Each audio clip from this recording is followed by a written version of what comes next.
BBC-ს მიერ მომზადებულ საგამოძიებო ფილმს ტოქსიკოლოგთა ნაწილი ეხმაურება. თემურ კობიძის ინფორმაციით, ცრემლსა დენიაირით მოწამულის მიზეზით არც ერთი ადამიანი არ მისულა სტაციონარში. მისივე განცხადებით, 2024 წელს და მიმდინარე წელსაც კლინიკებს მოქალაქეებმა სხვადასხვა სახის ფიზიკური დაზიანების გამო მიმართეს.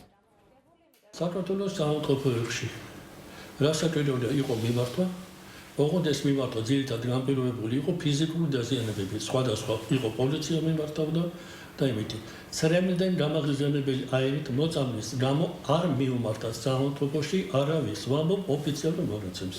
რეალურად ხდება, რომ ხალხი არის ძალიან შეშფოთებული, შეწუხებული და რეალურად უსვეთ სხვადასხვა ვერსიებს. რომ ეს რომ ასე ყოფილიყო, მაშინ რა იქნებოდა. არა ვარ კიდევ ერთხელ ვემეორებ, ჩვენთვის არავის არ მოუმართია. დოკუმენტაცია არავით არის ესეთი ოფიციალური საბუთი რომ ნახოთ, ესეთი არ გვინახია. ალბათ გამოვიცნობით, როდესაც მოგვაწოდებენ.